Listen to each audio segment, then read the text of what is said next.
Are there any other votes? Announce the results. Ayes 42, noes 94. The resolution is lost. Mr. Palumbo.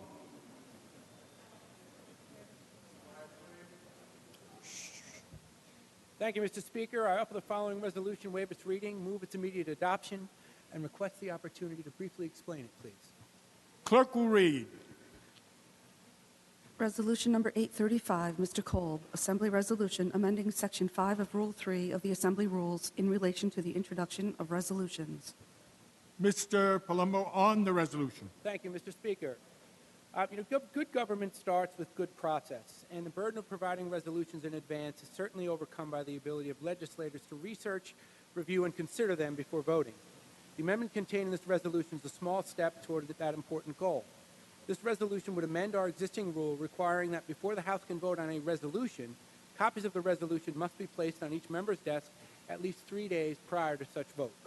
This resolution seeks to make a simple yet very important change to our legislative process. Currently, we require that no bill considered for the third reading shall be considered for the third reading unless it shall have been on the calendar for at least 2 legislative days, and we have no such requirement for resolutions. This 3-day requirement will allow all members to be fully informed about the contents of any resolution placed before the House, enabling informed votes on the same to the benefit of all citizens of the state. And certainly I would suggest that this is quite simple in light of the fact that we are now finally in the electronic age. We can finally move forward with these types of things. And just very generally, although it was very eloquently spoken by my colleague in this regard, regarding all of this package and what we've seen happen in this House and in Albany in the past year and a half, and quite frankly, over the past 10, 15 years. You see, many of you know that I was a prosecutor for many years, and this is something that I guess ethics, we could say, are near and dear to my heart. And when we think about all of these issues that we've seen, I would suggest that it primarily is a result of the power being coalesced or being laid in the hands of very few. When very few individuals have a tremendous amount of power, corruption can fester. And the common sense, what we would suggest sometimes, are common sense changes that we're imposing here, I think it needs to be done internally. Our changes don't need to be done with stiffer ethics laws necessarily, limiting outside incomes, all these other issues. When you look at what these individuals have been convicted of crimes that currently exist. So the law is there, and we do have the opportunity to keep control of this. Sadly, as a former ADA, I am somewhat cynical. There is corruption in every body of government. There will be, from the dawn of man, probably till the end of man. And that's sad. But in order to control it, we need to try and disperse this in such an even manner so that the transparency is fluid and everyone can see it. So I'd respectfully request that everyone vote on behalf of this particular resolution and all the others that are being offered, that we vote in the affirmative. Thank you. The clerk will record the vote.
Are there any other votes? Announce the results. Ayes 43, noes 90. The resolution is lost. Mr. Walter.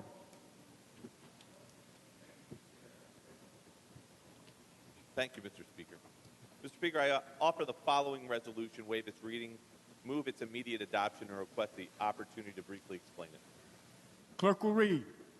Resolution number 836, Mr. Kolb, Assembly Resolution amending Section 2 of Rule 2 of the Assembly Rules in relation to hours in session. Mr. Walter on the resolution. Thank you. We've heard it from editorial boards, from nonpartisan government groups. We've heard it on the news. But perhaps the most troubling is that we've heard it from the very people who elected us to serve in this body. The New York State Legislature is the most corrupt in the nation. And that's partially because this House has chosen to conduct its business under the shroud of darkness. Where is the sunshine in that? With this proposed amendment, we have an opportunity to change the poor perception our constituents have of our state legislature. The job of fixing Albany is of paramount importance. More work remains to be done. Today, I propose another good government reform designed to make the New York State Assembly a more accountable and responsive part of state government. This amendment to Section 2 of Rule 2 would increase the number of members needed to override the rules controlling the hours in session from a simple majority to 2/3 of members elected to the Assembly. The people's work would be done in the light of day, not the middle of the night. Good government watchdogs and taxpayers have spoken loud and clear. All night sessions do not serve the constituents of this great state. Late night sessions reduce openness, transparency, and accountability, and are a glaring impediment to citizens' oversight of the legislature. My job as a legislator is to represent my constituents in Albany. Keeping the rules as they are means that for too many New Yorkers, far too many New Yorkers are being left in the dark. The bottom line, their votes are not being counted and their voices are not being heard. Today, we have a chance to show real leadership and build upon our previous successes. By joining me in voting for this resolution, we will honor the voices of all the voters, strengthen the legislative process, and take the people's house. Take back the people's house. You know, Mr. Speaker, for years, this House has been tainted with corruption. We've seen member after member carted away in cuffs, and now the Speaker of the Assembly, former Speaker of the Assembly, arrested and convicted of corruption. And that taint of corruption falls on every member of this House. But today you have an opportunity to wash that taint off, to cleanse yourselves of the corruption that has overtaken our jobs here in Albany. You know, one of my favorite shows, Mr. Speaker, is Game of Thrones. And there was a scene where the Queen Mother, Cersei Lannister, was being punished for her immoral and unethical actions. She was marched through town, stripped naked, and they walked behind her, ringing a bell, calling out, "Shame, shame," as the people threw dung and food and rotten vegetables at her. Well, you know what? In harsher times, the people who are voting against these common sense, nonpartisan reforms would be treated the same way. Thank you, Mr. Speaker. I move the resolution. The clerk will record the vote.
Are there any other votes?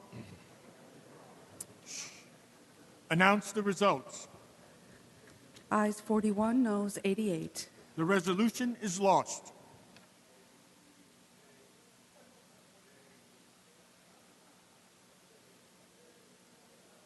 Ms. Malliotakis. Its reading, move its immediate adoption, and request the opportunity to briefly explain it. The clerk will read. Resolution number 837, Mr. Kolb, Assembly Resolution amending Section 2 of Rule 4 of the Assembly Rules in relation to meetings of standing committees. Ms. Malliotakis on the resolution. Thank you, Mr. Speaker. My resolution proposal today has to do specifically with transparency and open government. I know many of us, when we're back in our districts, and we're talking to our constituents, and we're talking to the press, we say how much we want to see a more transparent Albany, how we want to see more open government, how we want to see the voters who elected us be able to take more part in the process. What my resolution today would do would require that all our committee meetings are webcast online, live, as well as allow the public to be able to see our voting records in those committee meetings. Right now, as you know, an LRS system online, we cannot access, or the public cannot access, what our committee votes are. And I believe when it comes to important bills, such as stripping pensions of elected officials convicted of crimes, implementing term limits, and recall elections that have all been held up in the committee process, I think it's important for the public to be able to see which of their representatives are voting to hold those bills from coming to the floor and allowing democracy to take course. Interestingly enough, last year when we voted on this, there were 97 members who voted no. However, later on in the year, we had legislation put forth that would require video webcasting of state authorities' public meetings to be put online for the public to see. So I can't imagine, and I wouldn't assume, that this would be hypocrisy on the part of some of the members who voted against my measure that would allow our very meetings to be put online, and then voted for legislation that would require that for state authorities. I would just assume that there was a change of heart somewhere during the year. So lucky for everyone, this bill is coming up again, and you have an opportunity to now vote yes. And I hope you'll join me in making sure that the public will be able to view not only our committee meetings, but also to see how we vote in those committee meetings and what bills we're voting against or voting to hold. And I think that this is a number one step in us to show the public that we are truly serious about bringing transparency and open government to Albany. And also, if we're going to force this on state authorities, let's be setting an example here, and let's first start with our own house. Thank you. Clerk will record the vote.